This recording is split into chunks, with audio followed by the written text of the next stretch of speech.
Hi guys, என்னம்மா செய்யற இன்னைக்கு? லஞ்ச் வந்து பாத்தீங்கன்னா எக் பிரியாணி வந்து செய்யறோம். முட்டை பிரியாணி செய்யறதுக்கு வந்து முட்டையை வேக வச்சு எடுத்திருக்கேன். 4 முட்டை எடுத்திருக்கேன். அதுக்கப்புறம் இது கொத்தமல்லி கட் பண்ணி வச்சிருக்கேன், வெங்காயம் கட் பண்ணி வச்சிருக்கேன், தக்காளி, பச்சை மிளகா வந்து ஒரு 3 பச்சை மிளகா 2 கட் பண்ணியிருக்கேன், கொஞ்சம் லெமனு. இது வந்து பாத்தீங்கன்னா அரிசி வந்து பாத்தீங்கன்னா நம்ம டிமார்ட்ல வாங்கிட்டு வந்து பச்சை அரிசி வந்து பாத்தீங்கன்னா பொன்னி பச்சை அரிசி. இதை ஊற வச்சு எடுத்து வச்சிருக்கேன். இப்போ வந்து பாத்தீங்கன்னா அடுப்பு ஆன் பண்ணிட்டு குக்கர்ல தான் வந்து செய்ய போறோம். குக்கர்ல செய்யறதுக்கு வந்து பாத்தீங்கன்னா கொஞ்சம் பிரியாணிக்கு எண்ணெய் கொஞ்சம் தூக்கலா தான் இருக்கணும், தூக்கலால கொஞ்சம் கூட தான் இருக்கணும் பிரியாணிக்கு எண்ணெய் வந்து பாத்தீங்கன்னா. இப்போ வந்து ஆயில் ஹீட் அடிச்சு இப்போ இந்த டைம்ல நம்ம வந்து வெங்காயம் எல்லாம் சேர்த்துக்கிறோம். ரொம்ப சிம்பிளா வெங்காயம் வந்து சேர்த்துக்கலாம். இது வந்து பாத்தீங்கன்னா பட்டை, அதுக்கப்புறம் ஓன் கரம் மசாலா. நம்ம எதுவுமே வந்து ட்ரையா வந்து ஆட் பண்ண போறது கிடையாது. அது நம்ம வந்து மசாலா வந்து பிரியாணி மசாலா நம்ம ரெடி பண்ணி வச்சிருக்கோம் இல்லையா, அந்த மசாலா தான் பாத்தீங்கன்னா இந்த மசாலா தான். அதனால நம்ம வந்து பட்டையோ அதுக்கப்புறம் வந்து பாத்தீங்கன்னா நம்ம கல்பாசி எதுவுமே ட்ரை மசாலா நம்ம வந்து சேர்க்க தேவையில்லை, அவசியம் கிடையாது. இப்போ நம்ம இதை வந்து நல்ல வெங்காயம் வந்து வதங்கும் போது நம்ம வந்து உப்பு சேர்த்துக்கலாம், கல் உப்பு சேர்த்துக்கலாம். கல் உப்பு சேர்த்துக்கணும், கல் உப்பு சேர்த்துக்கலாம், இல்லைன்னா சால்ட்டு கூட சேர்த்துக்கலாம், அது உங்களோட விருப்பமா. உப்பு வந்து சேர்த்துக்கலாம். கல் உப்பு போட்டு செய்யறது தான் வந்து பாத்தீங்கன்னா மெயினே வந்து டேஸ்ட் கொடுக்கும். சால்ட் வந்துலாம் டேஸ்ட் வந்து அவ்வளோவா இதுவாகாது, ஏன்னா சால்ட் டிஃப்ரெண்ட் மாறுது. கல் உப்பு வந்து பாத்தீங்கன்னா அது வந்து பாரம்பரியமானது, மாறுமா அப்படிலாம் கிடையாது. கல் உப்பெல்லாம் பிராண்டு நேம்னா மாறுமா தவிர கல் உப்பு வந்து மாறாது பிராண்டுக்கெல்லாம். அது அவங்க விருப்பம். சால்ட் எல்லாமே ஒரே கல் உப்பு தான். ஆமா, ரிங் வெங்காயம் தான் வந்து கட் பண்ணியிருக்கேன். இந்த மாதிரி வந்து வெங்காயம் தக்காளி எல்லாம் கட் பண்ணி, ஆனியன் டொமேட்டோ கட் பண்ணி பிரியாணி செஞ்சு பாருங்க. பெரிய பெரிய ரெஸ்டாரண்டா இருக்கட்டும், ஹோட்டல், தம் பிரியாணி எல்லாத்துக்குமே சரி, பிரியாணி நம்ம வந்து செய்யுது. இந்த மெஷர்மெண்ட்ன்றது வந்து 4 முட்டை எடுத்திருக்கோம், 40 முட்டை எடுத்தாலும் சரி எல்லாம் கூட தான். நம்ம வந்து 2 கிலோ 1 கிலோ தக்காளி, இஞ்சி பூண்டெல்லாம் வந்து கூட வந்து எக்ஸ்ட்ரா அதை ஆட் பண்ணிக்குவோம் தவிர இது வந்து பார்த்தீங்கன்னா மெஷர்மெண்ட் எல்லாம் ஒரே மாதிரி தான். இந்த மாதிரி வெங்காயம் போட்டு நம்ம செய்யும்போது பார்த்தீங்கன்னா அட்டகாசமாக இருக்கும் வந்து பிரியாணி.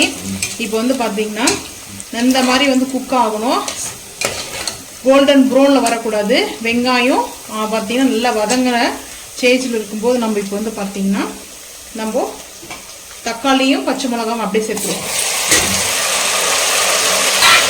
ஒரே தக்காளி வந்து பாத்தீங்கன்னா நல்லா பெரிய தக்காளி எடுத்திருக்கேன். ஒரு தக்காளியே வந்து 100 கிராம் 150 கிராம். ஆமா, சலால் கட்டிங் தான் இருக்கும். ஏன்னா இந்த மாதிரி வந்து நம்ம செய்யும் போது அந்த பிரியாணி ஜூஸியா டேஸ்டா இருக்குன்னு சொல்றாங்க இல்லையா, மெயின் ஆனியன் டொமேட்டோ கட்டிங்ல தான் அந்த மாதிரி நல்லா இருக்குமே. இப்போ நம்ம வந்து நீட்டா கட் பண்றதுலயே இருக்குது, ஒரு டிஃப்ரெண்டா நம்ம இந்த மாதிரி கட் பண்றது இருக்குது. இந்த மாதிரி டைப்ல கட் பண்ணி பிரியாணி செஞ்சு பாருங்க, நல்லா எல்லாம் கேளுங்க கமெண்ட்ல வந்துட்டு. வேற லெவலில் டேஸ்ட் இருக்கும் இந்த மாதிரி வந்து செய்யும்போது. இந்த பிரியாணிக்கும் நம்ம வந்து நீட் கட்டிங் பண்ணுறதுக்கும் நிறைய டிஃப்ரெண்ட் இருக்குது டேஸ்ட் வந்து பார்த்தீங்கன்னா.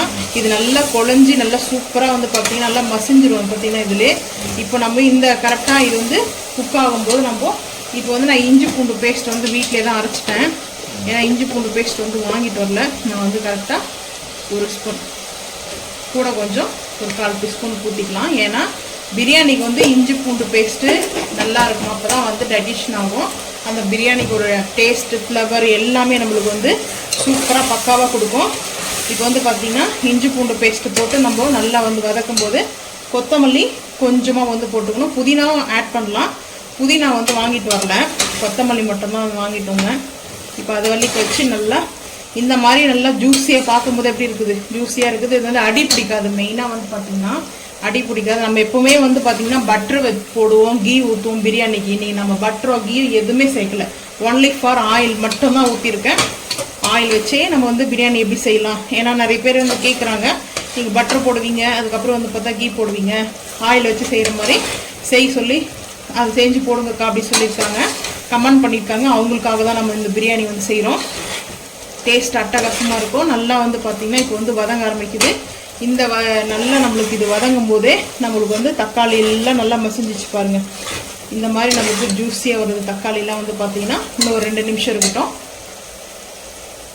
இப்போ இப்போ வந்து பார்த்தீங்கன்னா அடுப்பு வந்து சிம் பண்ணிட்டேன். இதெல்லாம் தக்காளி வெங்காயம் எல்லாம் நல்லா ஜூஸியாக நம்மளுக்கு இந்த மாதிரி வந்து நல்லா வந்து ஜூஸியாக மாறிடுச்சு, நல்லா மசிஞ்சிச்சு அதிலே வந்துட்டு. இப்போ நம்ம காரத்துக்கு தகுந்த அளவுக்கு மிளகாய்த்தூள் வந்து வெறும் மிளகாய்த்தூள் ஒரு 1/2 ஸ்பூன் வந்து சேர்த்துக்கிறேன். 1/2 ஸ்பூன் சேர்த்துட்டு அதுக்கப்புறம் பிரியாணி மசாலா, நம்மளுடைய பிரியாணி மசாலா வந்து பார்த்தீங்கன்னா 1 ஸ்பூன், ஒரு 1.25 ஸ்பூன் சேர்த்துக்கலாம். பிரியாணி மசாலாலாம் செஞ்சு பேக் பண்ணி போட்டிங்களா வாட்ஸ்அப்பில் போட்டாச்சு. வேணுன்ற வந்து பார்த்தீங்கன்னா ஆர்டர் பண்ணி வாங்கிக்கலாம், மசாலா இருக்குது. இப்போ வந்து பார்த்தீங்கன்னா இந்த மாதிரி நம்ம வந்து சிம் பண்ணிட்டு தான் வந்து மசாலா ஆட் பண்ணணும். மெயினாக வந்து பார்த்தீங்கன்னா இதே வந்து தம்மில் இருந்தால் கூட லைட்டாக வந்து அந்த நெருப்புலாம் வந்து ஸ்லோ பண்ணிட்டு தான் நம்ம வந்து போடணும். இது வந்து அடி பிடிச்சிச்சு நம்மளுக்கு வந்து பிரியாணி நல்லா இருக்காது. இப்போ வந்து பார்த்தீங்கன்னா இந்த மாதிரி தான் நம்மளுடைய பிரியாணி மசாலா எப்படி இருக்கு பாருங்கள், மசாலா பார்க்குறதுக்கு. இந்த டைமில் நம்ம வந்து முட்டையை வந்து போட்டுக்கணும். இதில் வந்து பார்த்தீங்கன்னா கட் பண்ணி எக்கு வந்து போட்டுக்கலாம். கட் பண்ணினா இந்த சைட்லலாம் கீரல் மாதிரி வந்து போட்டு விடலாம். சரி வேண்டாம், நம்ம குக்கரில் போகிறதுனால அது அப்படியே வந்து இதுவாகிடும், ஓப்பன் ஆகிடும். ஸோ அதனால் வேண்டாம் அப்படின்னு சொல்லிட்டு இப்போ நல்லா ஒரு மிக்ஸ் பண்ணிக்கலாம்.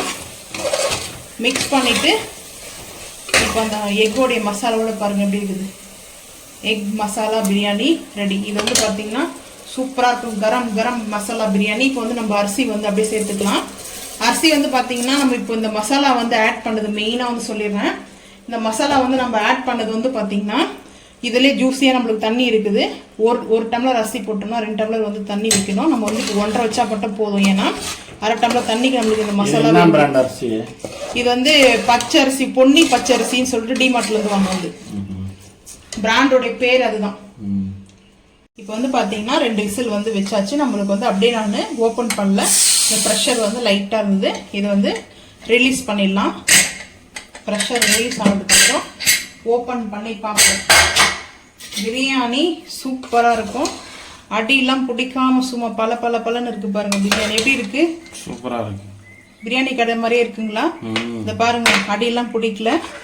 நம்மளுக்கு வந்து இந்த மாதிரி அடி பிடிக்காது இருக்கும். பாத்திரம் தெரியுதுங்களா? இன்னைக்கு நான் ஆயில் மட்டுமே வச்சே செஞ்ச பிரியாணி. எல்லாரும் பார்க்கும்போது ஆயில் அதிகமாக இருக்குதுன்னு நினச்சிருப்பீங்க. ஏன்னா ரைஸ் வந்து பார்த்தீங்கன்னா ஆயில் வந்து உறிஞ்சிடும். ஸோ அதனால வந்து பார்த்தீங்கன்னா அப்செட் பண்ணிக்கும். நம்மளுக்கு இந்த மாதிரி செஞ்சுட்டோம்னா சூப்பராக இருக்கும். எப்படி ரைஸ் சும்மா அப்படியே எப்படி நல்லா தெரியுதுங்களா?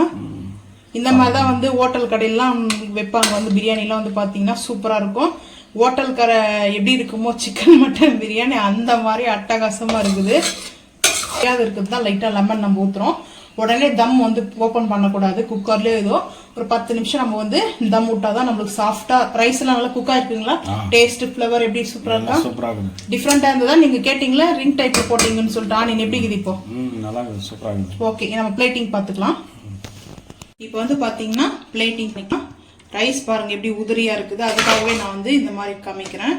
நல்லா பலன்னு இருக்கும் ரைஸ். வந்து நம்ம எந்த ரைஸ் போட்டாலும் இந்த மாதிரி தான் வரும். இப்போ வந்து முட்டை இதுக்கு தொட்டுக்க வந்து பார்த்தீங்கன்னா நான்வெஜ் மசாலா கிரேவி தான் நம்ம வந்து செஞ்சுருக்கிறோம். இதோட வீடியோ லிங்க் வந்து நான் கொடுக்குறேன். நீங்கள் வந்து இதே மாதிரி கூட செஞ்சு சாப்பிட்டு பாருங்கள். டேஸ்ட் வந்து அவ்வளோ அல்டிமேட்டு சூப்பராக இருக்கும். இது வந்து அவ்வளோ டேஸ்ட்டு சூப்பராக இருக்கும். இந்த நான்வெஜ் மசாலா கிரேவி வந்து பார்த்தீங்கன்னா இந்த மாதிரி நீங்களும் செஞ்சு சாப்பிட்டு மறக்காம வந்து கமெண்ட் பண்ணுங்க. இது வந்து பாத்தீங்கன்னா எக்கு மட்டும் இல்ல, மீன் மேக்கர் வச்சு செய்யலாம், பிரியாணி மஷ்ரூம் வச்சு செய்யலாம், பன்னீர் பிரியாணி கூட செய்யலாம். வெஜ் அண்ட் நான்வெஜ் கேட்கலாம். நீங்க புரோட்டாசி மசாதும் முட்டை வச்சு காமிக்கிறீங்கன்னு சொல்லிட்டு இது வந்து எல்லாமே வெஜ் நான்வெஜ்க்கு செய்யற மாதிரி தான் இந்த மெத்தட் வந்து நம்ம சேர்க்கிறோம். நம்ம சேர்க்கறது வந்து நான்வெஜ்ஜா இந்த வெஜ்ஜான்னு சொல்லிட்டு இதே மாதிரி நீங்களும் வந்து செஞ்சு சாப்பிட்டு மறக்காம வந்து கமெண்ட் பண்ணுங்க. இந்த வீடியோ பிடிச்சா லைக் பண்ணுங்க, ஷேர் பண்ணுங்க, சப்ஸ்கிரைப் பண்ணுங்க, பெல் ஐக்கான் வந்து மறக்காம வந்து கிளிக் பண்ணுங்க. அப்பதான் நம்ம போடுற வீடியோ உங்களுக்கு நோட்டிபிகேஷன் வரும். தேங்க்யூ.